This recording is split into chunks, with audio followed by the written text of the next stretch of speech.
আসসালামু আলাইকুম everyone. Hopefully সবাই অনেক ভালো আছেন। তো আমি আজকে টেন্সের সর্বশেষ যে পার্টটা ছিল পারফেক্ট কন্টিনিউয়াস টেন্স সেটার ভিডিও দিব। তো আমরা দেখেন যেভাবে টেন্স শিখি আসলে মনে রাখা যায় না, আর আমরা যেভাবে স্ট্রাকচার শিখি সেটা আসলে মনে রাখা ডিফিকাল্ট। বইতে যেভাবে আমরা শিখি যে পারফেক্ট কন্টিনিউয়াস টেন্স কাকে বলে, অতীতে কোনো কাজ শুরু হয়ে এখনও চলমান আছে এমন বোঝালে তা প্রেজেন্ট পারফেক্ট কন্টিনিউয়াস টেন্স হয়। তো এইভাবে আসলে মনে রাখাটা আসলে অনেক বেশি ডিফিকাল্ট। আর পরীক্ষাতে আসলে এইভাবে সংজ্ঞা আসে না। হ্যাঁ, আমাদের আসলে দেখে চিনতে হয় কোনটা present perfect continuous tense, past perfect continuous tense and future perfect continuous tense. আর আপনারা দেখেন যে আমাদের এই যে কাজে লাগবে শুধুমাত্র প্রেজেন্ট পারফেক্ট কন্টিনিউয়াস টেন্স। হ্যাঁ, আমাদের পাস্ট পারফেক্ট কন্টিনিউয়াস এবং কি ফিউচার পারফেক্ট কন্টিনিউয়াস এটা আসলে তেমন একটা কাজে লাগে না। তারপর আমরা দেখেন আমাদের যদি আমরা বুঝি তাহলে আমাদের মুখস্থ করা দরকার নেই, আমরা এমনিতেই মনে রাখতে পারবো। তো আমরা প্রেজেন্ট পারফেক্ট কন্টিনিউয়াস টেন্সটা আসলে বেশি পরীক্ষায়, চাকরি পরীক্ষায় বা এমনি অনেক ক্ষেত্রে আমাদের কাজে লাগে রাইট ফর্ম ভার্বে। তো দেখেন আমরা এর আগে আমরা যখন শিখেছি যে কন্টিনিউয়াস টেন্স মানে কি আইএনজি, সেটা কিন্তু আমি একটু লিখে রেখেছি দেখেন এখানে। তারপর আমরা পারফেক্ট যখন পড়েছি, পারফেক্ট মানে কি ভি3 মানে মূল ভার্বের পাস্ট পার্টিসিপল ফর্ম।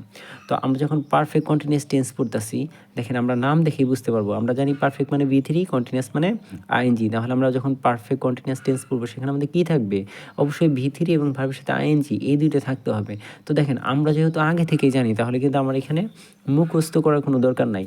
আমি এখন লিখেছি দেখেন যে present perfect continuous tense, past perfect এবং ফিউচার পারফেক্ট কন্টিনিউয়াস টেন্স। আমরা এখানে সাবজেক্ট সবগুলোতে আছে, আগের মতো আমরা কেটে দিলাম। অবজেক্ট সবগুলোতে আছে, আমরা এটা কেটে দিলাম। দেখেন আমরা আমরা এখন দেখেন যে বুঝে বুঝে কীভাবে আগের ভিডিও থেকে এটা লিখি যে প্রেজেন্ট পারফেক্ট কন্টিনিউয়াস। তো আমরা প্রেজেন্ট টেন্স মানে কি আমার অলওয়েজ হ্যাভ হ্যাজ থাকতে হবে। দেখেন এই যে হ্যাভ হ্যাজ আছে। হ্যাঁ, পারফেক্ট মানে কি আমার ভি3। তাহলে আমি যখন এর আবার কন্টিনিউয়াস আছে, আমরা জানি যে আমরা যদি দেখি যে মেক, এটা তো বেস ফর্ম, এটা ভি1, এটার সাথে সব আইএনজি হয়, তাহলে মেকিং হয়। বাট আপনি এক বাক্যে তো লিখতে পারবেন না যে মেড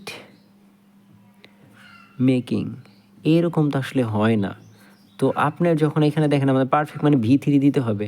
আমরা জানি হ্যাভ অ্যাজ টু বি ভার্বে আমরা পড়ছি যে be am is was were being, যে আমরা তাও লিখে দিই বি এম ইজ আর ওয়াজ ওয়ার বিন, এরকম তো আমরা জানি। তো বিটা হলো বি1, তারপরে বিনটা হলো বি3। তো আমরা যেহেতু এখানে মূল ভার্বের সাথে বেস ফর্মের সাথে আইএনজি দিব, এখানে বিন আছে দেখেন। তাহলে আমরা প্রেজেন্ট পারফেক্ট টেন্স, প্রেজেন্ট মানে হ্যাভ হ্যাজ দিছি, পারফেক্ট মানে ভি3 বিন দিছি, কন্টিনিউয়াস মানে আইএনজি, দেখেন ভার্বের সাথে আইএনজি দিয়ে দিছি। তাহলে আমাদের প্রেজেন্ট পারফেক্ট কন্টিনিউয়াস শেষ। তারপরে দেখেন পাস্ট পারফেক্ট কন্টিনিউয়াস, আমরা জানি দেখেন হ্যাড মানে আজীবন পাস্ট টেন্স, বিন বি3 তাহলে পাস্ট, বি3 মানে পারফেক্ট, পাস্ট পারফেক্ট, আইএনজি মানে কন্টিনিউয়াস, তাহলে কী হলো পাস্ট পারফেক্ট কন্টিনিউয়াস। সেম দেখেন ফিউচার পারফেক্ট কন্টিনিউয়াসে এই যে শ্যাল উইল, এটা আজীবন কি ফিউচার টেন্স। তারপরে কি যে শ্যালের পরে বেস ফর্ম সে হ্যাভ বসছে, তো ফিউচার পাইলাম, বিন মানে বি3 মানে পারফেক্ট, তাহলে ফিউচার পারফেক্ট, আইএনজি মানে কন্টিনিউয়াস, তাহলে ফিউচার পারফেক্ট কন্টিনিউয়াস। তো দেখেন আমি নাম দেখে দেখে লিখে ফেলতেছি, আমার কিন্তু এটা মুখস্থ করার দরকার নাই যে স্ট্রাকচার কী হবে।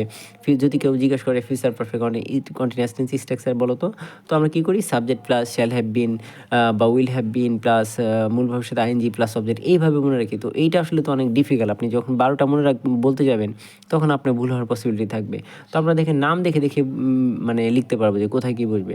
আপনি 12 প্রকার টেন্সের ভিতরে সবচেয়ে কঠিন কোনটা? এই লাস্টের পারফেক্ট কন্টিনিউয়াস টেন্স। তো আমরা এটা কিন্তু নাম দেখে দেখে শিখে ফেলতেছি।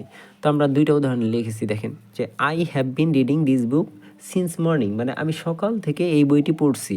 এখন আমি ধরেন এটা নয় বাংলা জানি, এখন আমার স্টুডেন্ট যারা আছে সবাই তো আর সবগুলো বাংলা সবসময় মনে রাখা পসিবল না। তো আমি কি দেখে চিনবো?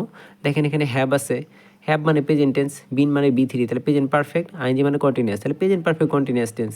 আমার এটা কিন্তু বাংলা জানতে হচ্ছে না। তারপরে যে আরেকটা লিখছি he has been working for 2 hours, সে 2 ঘন্টা ধরে কাজ করছে। এখন হ্যাজ কি প্রেজেন্ট, বিন মানে বি3 মানে পারফেক্ট, প্রেজেন্ট পারফেক্ট, আইএনজি মানে কন্টিনিউয়াস, প্রেজেন্ট পারফেক্ট কন্টিনিউয়াস। এখন আমি যদি এটাকে পাস্ট পারফেক্ট করতাম তাহলে আমার দেখেন এখানে কি করব, হি জাস্ট হ্যাজের জায়গায় হ্যাড দিব, কারণ আমি জানি হ্যাড আজীবন পাস্ট টেন্স। তারপরে বি3 been, he had been working for 2 hours. দেখেন he had been working for 2 hours, had মানে পাস্ট টেন্স, বিন মানে b three perfect, past perfect, ING মানে কন্টিনিউয়াস, তাহলে পাস্ট পারফেক্ট কন্টিনিউয়াস। সেম যদি আপনি ফিউচার করেন, জাস্ট আপনার উইল হ্যাড বিন দিয়ে দিলেই, উইলটা অ্যাড করলেই হয়ে যেত। তো দেখছেন উইল হ্যাভ বিন দিলেই আপনার বাকি যা আছে সব সেম। মানে আপনি উইল দিবেন, বিন আছে, ওয়ার্কিং আছে, ফর যা আছে এগুলো সব হুবহু বসে দিলে হবে। তাহলে আমরা টেন্স আসলে এইভাবে আমার মনে হয় যে সবচেয়ে ইজিয়েস্ট ওয়ে টেন্স শেখার জন্য। তো আশা করি আপনাদের উপকার হয়েছে। সবাই অনেক ভালো থাকবেন। দেখা হবে নেক্সট ভিডিওতে। আসসালামু আলাইকুম।